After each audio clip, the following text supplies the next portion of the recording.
And today we're going to read chapter 4. It's called Going Last. Wednesday. Dear first grade journal, Mother and Daddy were not good sports about the note. They said it is not funny to throw someone off a sleigh. That made me laugh all over again. I got sent to my room for a timeout. Grown-ups do not understand humor. From Junie B., first grader. I put down my pencil and I glared my eyes at May's head. She did not look up from her journal. I know you're staring at me, Junie Jones, but I don't care that we got notes sent home, she said. My mother was proud of me, in fact. She said that you deserved to get tattled on. I glared harder. Sometimes, if you glare hard enough, you can melt people's heads. I saw that on a movie commercial once. It was PG-13, I believe. I kept squinting and glaring, but May's head did not melt. Finally, I rested my eyes. I'll try to melt her again at lunch. Just then, Mr. Scary stood up at his desk and he said to put our journals away. Boys and girls, today is the day for our first visit to the holiday gift shop in the media center. Remember, he said. I sent a notice about it home last week to your parents. He smiled. Today we'll just be looking at the gifts. Then, on Friday, we'll go back with our money and buy the things we want. I waved my hand all around. Guess what, Mr. Scary? Guess what? My mother said I get to spend $1 whole on every person in my family.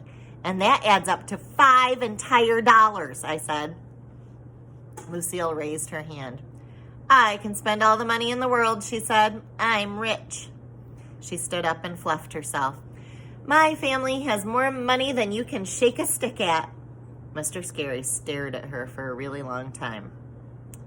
Yes, well, fortunately, we don't need to be rich to shop at the gift shop, Lucille, he said. Everything there is very affordable. Does everyone know what affordable means? I do, I called out. Affordable means cheap. My Grandpa Frank Miller loves cheap. Sheldon jumped up. Hey, my grandma loves cheap too. My grandpa loves cheap too. My grandma calls him Cheap Old Ned. Mr. Scary did a chuckle. Before we go to the gift shop, we're going to draw names for our Secret Santa gift party. That way, you'll be able to look for your Secret Santa gifts while you're down there too, he said.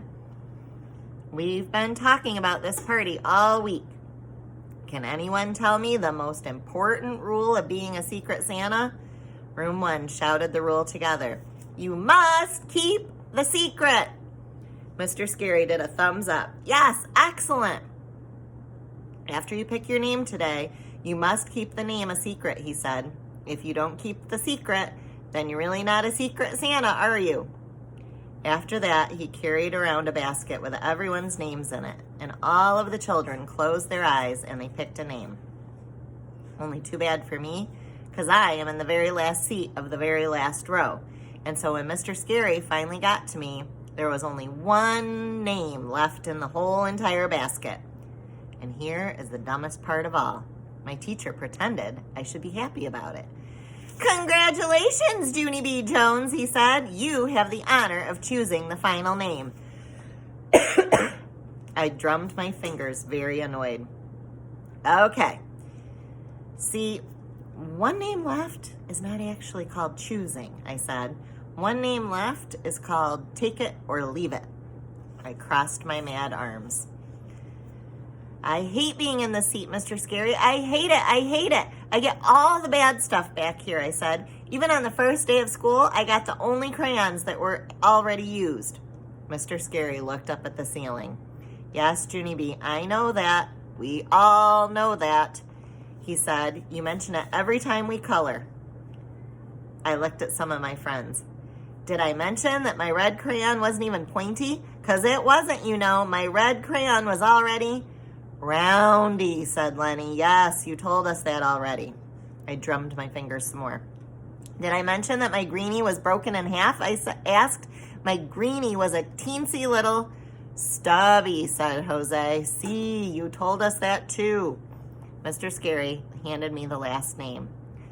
Look, right now, someone in this room is counting on you to be their Secret Santa, Junie B, he said. So you really need to read that name. Now. I did a sigh. Then I slid down in my chair real glum, and I read the name. May. Can you believe it? Out of all those kids, she picked that one. Oh, that's not going to help, is it? Chapter 5. We'll do Chapter 5 too. Elf ladies.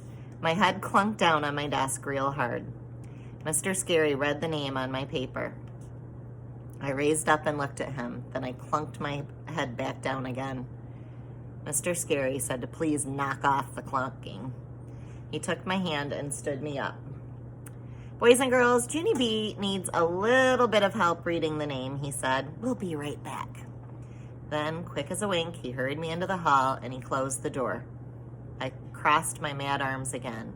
It's not fair, Mr. Scary. I hate that dumb name. I hate it. I hate it, I said.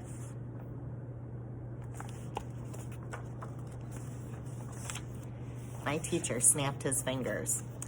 You know I don't allow that word in my classroom, Junie B, he said. We do not hate in room 1. I looked all around myself. But I'm not hating in room 1, I said. I'm hating in the hall.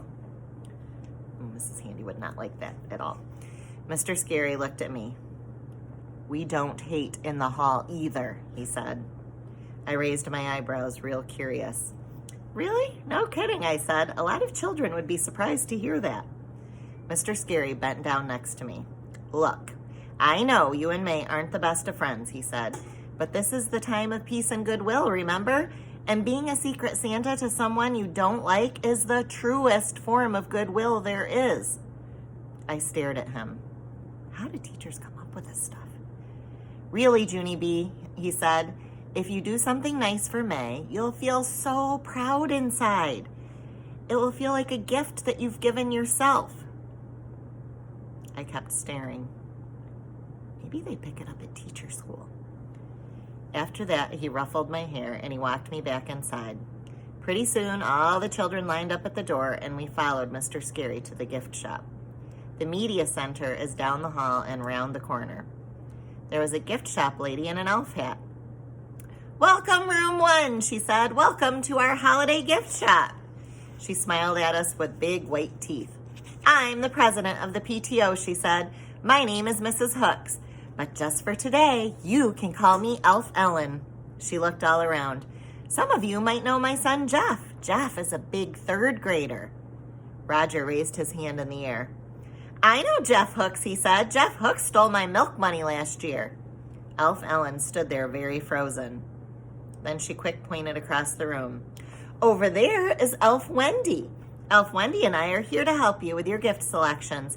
If you have any questions, please let me know. Roger waved his hand again. Did Jeff Hooks ever get punished for what he did? I reported him to the office, but I never got my money back. Elf Ellen squinted her eyes at him. I meant questions about the gift shop, she said. After that, she passed out lists with all the gift items on them, and she told us about the prices. Children, as you can see, each of our 5 gift tables has a number on it. She said, the number of the table matches the price of all the gifts on the particular table. She pointed. For example, all of the gifts on table 1 sell for $1. And all of the gifts on table 2 sell for $2. And all of the gifts on table 3 sell for $3. And so on. Does everyone understand? Sheldon raised his hand. What about the gifts on table 4? He said. How much do they go for? Elf Ellen sucked in her cheeks. Table 4 has a 4 on it, doesn't it? 4 means 4. They sell for $4. Sheldon nodded, very thoughtful. I see, he said. And table 5? Elf Ellen looked at Mr. Scary. Is he pulling my leg? Mr. Scary grinned. Sheldon grinned too. Roger called out another question. Where's table 35 cents, he said. That's how much Jeff Hooks still owes me. Is there a table 35 cents? Elf Ellen glared her eyes at Roger. Then she quick reached into her pocket and she gave him 35 cents. There, she said, are you satisfied? After that, she took off her elf hat and she put it on the counter and she said she is going on break. Roger smiled. Mr. Scary smiled too. Next time will be Chapter 6, Giving.